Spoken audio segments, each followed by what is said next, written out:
Greetings, cyberdogs and citizens of the internet. This is ReNDoG coming at you from one of the reactor core chambers of the RenStar space platform. In the previous episode, we were working on a bit of maintenance around Rentown as well as improving the corridors of the RenStar, and in this episode, my friends, we are going to be looking at the outer corridor passageway of the RenStar modules, and more importantly, we are going to start the process of installing nuclear reactors into the RenStar. It's going to be so freaking sweet, man. Strap in, cyberdogs, let's play some Minecraft, feed the freaking beast. Oh man, it has been a long ass time since I've been in the space platform, guys, and as you guys know, I've been pretty busy over the last few weeks, but damn, does it feel good to be feeding the beast that is my mind once again. And guys, since you were last with me, I've been doing a little bit of research into the next part of this series, and what I've come to realize is that we really need to upgrade our power supply that we currently have in our Feed the Beast world. Currently, the only power that we are getting is from lava that we are sucking from the nether, but that system is actually really inconsistent. The lava flow often stops, it doesn't generate that much power, so we need to freaking, I don't know, man, we need to upgrade to the top tier power level generation that there is in Feed the Beast, and that is of course nuclear power. And we are, in the next few episodes or so, guys, we are going to be installing something called a nuclear reactor. That is right, man, we are going nuclear up in this place, and it is going to be freaking sweet. And having looked at how to build a nuclear reactor, this over here is the shape of a nuclear reactor core, and each of these little stars, I guess, is going to be one nuclear reactor. Now, a nuclear reactor isn't a very easy to build machine. Oh no, in fact, it's one of the most complicated things you can build in Feed the Beast. So it's probably going to take us quite a few episodes to build these reactors, but I don't mind, man. I want to freaking get going and make ourselves some sweet ass power up in this series. But before we get going on creating the first part of our nuclear reactors, guys, I want to show you a little something that I stumbled across when I was working on the outer passageways over here of this module of the RenStar. And what I was trying to do, right, was build the passageway that's going to sort of go all the way around this RenStar module. There you can see it's just begun over there. And I started experimenting with trying to make the passageway look a little bit more like spaceship-esque, right? And I stumbled across this block that you see over here, which is called an inverted light gray lamp. And to make an inverted light gray lamp is actually really easy, but what you can see is that we get this amazing effect when we stick a marble cover on top of one of these inverted light gray lamps. We get this little beam of light over here that sort of comes out from underneath the marble cover strip, and it just looks so awesome. It looks like the passageway is being lit up by a light source, right? Like if there's like a, I don't know, like a neon tube or something like that running along the platform here. And I think it is so freaking sweet that I want to line all of the corridors of the RenStar space platform with these inverted gray lamps. And what's even more awesome about these inverted gray lamps is that we can get a kind of effect going on when we enter the different rooms in the modules. Check it out. Like if we go into the room, it actually turns off the little lights over there, which I think is really sweet. So it's kind of like I don't know, man, it's kind of like entering the room and the lights turn off. It's just like a, I don't know, it's just a cool effect, okay? And what I've also realized is that the way we have wired up our doors is actually really inefficient and really dumb, actually. And there's a much easier way to wire up these automatic doors. And if we go down here, I've made like a little work platform over here. You can see that all we really need to do is run a line of red alloy wire from the redstone torch that is powering the sticky pistons that open the doors. We just need to run that cable to the block that sits underneath the pressure plates over there. So if we do that, we're able to install these awesome inverted light gray lamps into this position over here. So that's exactly what I'm going to start off doing in today's episode. I also want to build an automatic door in this position over here. So I want to have like a door over here, but because the corridor is it's an odd number wide, this particular door is only going to be 1 block thick, right? So we need to make a sliding door that's probably going to open into this cavity over here. And the reason that I want to do that is because I want to separate the inside of the modules from the passageways. Because if it's all open and it all looks the same, it's going to be really easy to get lost when you're in a module. I want it to be quite regimented. I want to have a door here with the sign saying, you know, power module rooms or whatever it's going to be. So that's what I'm going to do today also, guys. So we actually have a ridiculous amount of work in today's episode to do. But man, I'm so excited to be playing Feed the Beast again. You know, like I've been moving to my new place. I've been trying to settle down. I've been trying to, you know, record a whole bunch of videos. I have really slow internet, so I can only sort of upload 1 video a day. And at the moment, I've just been uploading Minecraft. But man, I have been missing Feed the Beast so much. It feels so freaking good to be playing this again, man. So it feels so freaking good to be back in my ReNDoG, baby. Oh, it's awesome, man. And I know there are tons of you guys out there who are Feed the Beast fans also and are pretty freaking happy that we're back in the ReNDoG. So let's sit back and relax, guys. Let's play some freaking Feed the Beast, man. Let's get all complicated up in this jazz. So we know that the redstone torch is in this block over here. Well, it should be. Did I break that block? No, there it is. So we're going to run that redstone torch like this, and then across like this, exactly the same that we did here. And then that's going to connect up to the pressure plates over there. Alright, so let's have a look. There we go, perfect. Okay, so that works perfectly, and the reason that I wanted to rewire this is because if we don't rewire it, then I can't add the grey inverted lamps underneath these tin blocks or tin covers over here. Then our lights have to start from like this position over here, right? Because of the cabling over here. So, you know, this is just a much better system, I think. And I actually really like how the lights turn off when you enter the room. I don't know, it's just a cool effect. I mean, you don't even see it when you enter a room, but I know that it's happening, so I'm happy with that. There we go. Looking pretty sweet, man. Oh, that's epic. So what I need to do now is basically line all of the corridors that we have in the ReNDoG so far with these inverted grey lamps, which means we're going to need to make a ton of them. Let me just get some of these cover strips down over here. And I think, yeah, we need 1 more over here. There we go. And they're actually really, really easy to make. If we head over to our project table over here, I'll show you guys exactly how to make these bad boys. I've got all of the materials in here too. And all we need is bone meal, which we get spades of. Ink sacks, which we actually collect a ridiculous amount of from our quarries. We have like, I don't know, we have 60 stacks of ink sacks. We need glowstone and we need redstone and we need some glass pane. So check it out, right? We put our ink sack and some bone meal into our project table, and that makes light gray dye. So we're going to make a whole bunch of light gray dye. Then we need to turn this light gray dye into lumar, into gray lumar. So we're going to put the light gray dye like this, I think, and we put the redstone and the glowstone, and that makes light gray lumar. So let's make a whole bunch of that jazz. And then to make the actual inverted lamp itself, we just need some of these glass panes like this, and some redstone torches like this, and bam, we make for ourselves these awesome inverted gray lamps.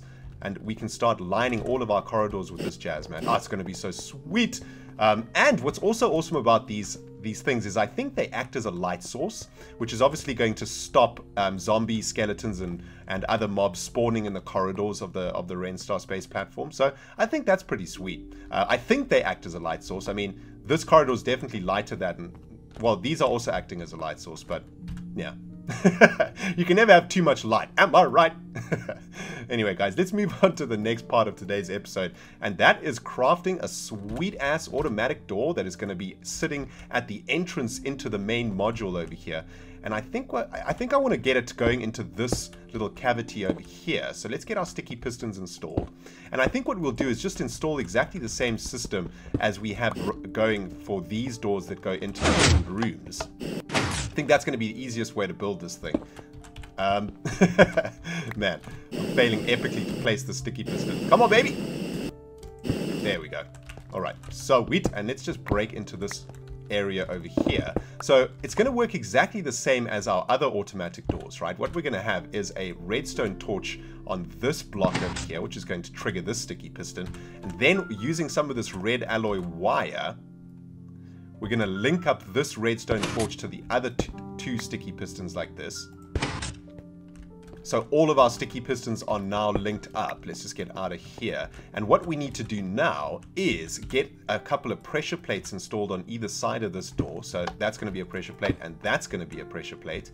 And now what we need to do is wire up this redstone torch to this pressure plate using this red alloy wire. So let's get down over here. Let's just isolate exactly where that pressure plate is. There it is. Oh god. Jetpack fails! Alright, there we go. So, we're going to be running a redstone cable like this, and I believe the torch is over there, right? And then we're going to do exactly the same on this side. I think we could just do it like that, right? That should do it. Let's install the silver block so that we can finish off the door. Alright, let's check it out. Bam! Alright, so it opens on this side perfectly. And this side? There we go. Perfect. Man, I have no idea why I made the original door so complicated. I remember there was tons of you guys in the comment sections who were saying, ReNDoG, why have you made all that redstone wiring? It's completely unnecessary. And I was like, oh, you noobs, you don't know what you're talking about, man. All of this is necessary. But guess who's the freaking noob now? All we need to do is connect up the pressure plate with some freaking red alloy wire, man. So that's my bad. It's my bad, CyberDogs. You were right, I was wrong. I am the noob, you are the pros. Anyway, let's finish this off like this. Man, the space platform is looking so sweet. There we go. And I think what we could probably do is add one of those awesome little control panel things above here. Like a big one. And I kind of like that this door is a little bit smaller too. I think that's really cool. And that's going to bring us into this part of the module. I think that's freaking sweet. Right, we still need to finish off this side of the wall though.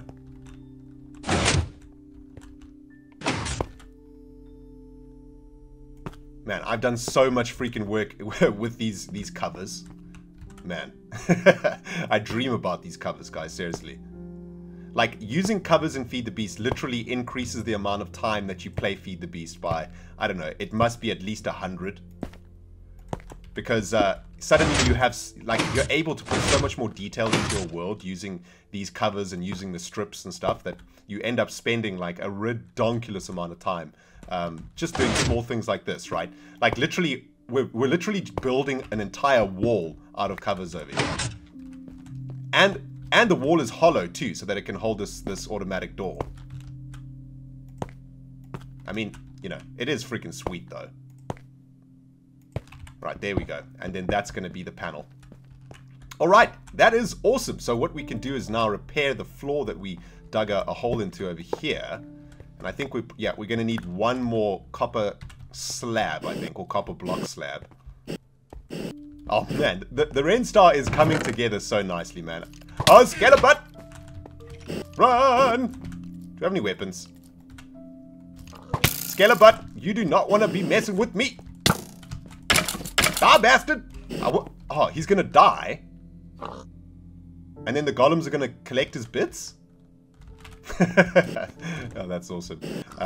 Anyway, let's repair this little hole over here, guys, and then we can actually start working on our nuclear reactors. What I'm going to do off camera after this episode is get these inverted grey lamps installed all the way along all of the corridors of the Ren Star, get this place lit up and safe, and man, in the next episode, man, this place is going to be looking pimp McDaddy. Damn!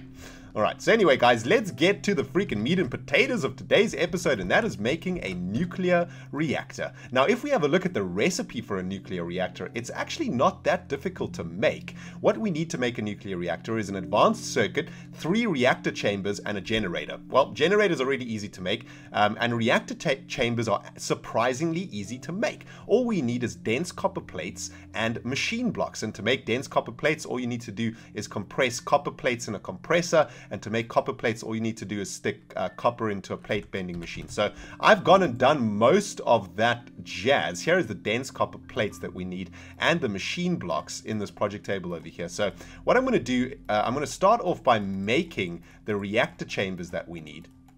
And we're going to need 5 reactor chambers to make 1 reactor. And I'm gonna show you exactly why that is. And why can't we make this? Dense copper plate, machine block. Dense copper plate, machine block.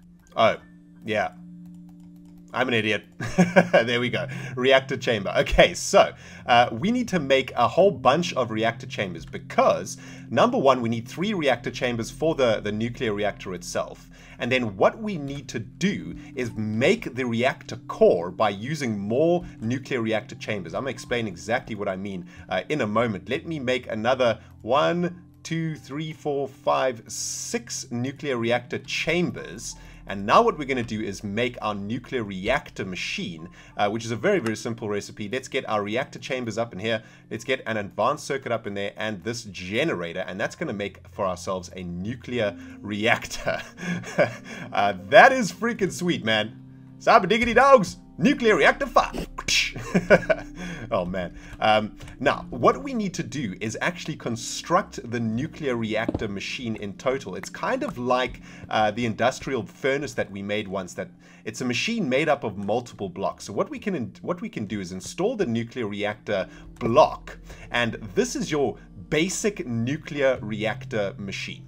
And the way that a nuclear reactor works in Feed the Beast is we need to stick in materials into the nuclear reactor, and the nuclear reactor is then going to generate power depending on which materials we stick into the nuclear reactor. We're going to be sticking stuff like iridium, plutonium, and all of these sweet-ass things that we've seen in Feed the Beast but haven't used yet.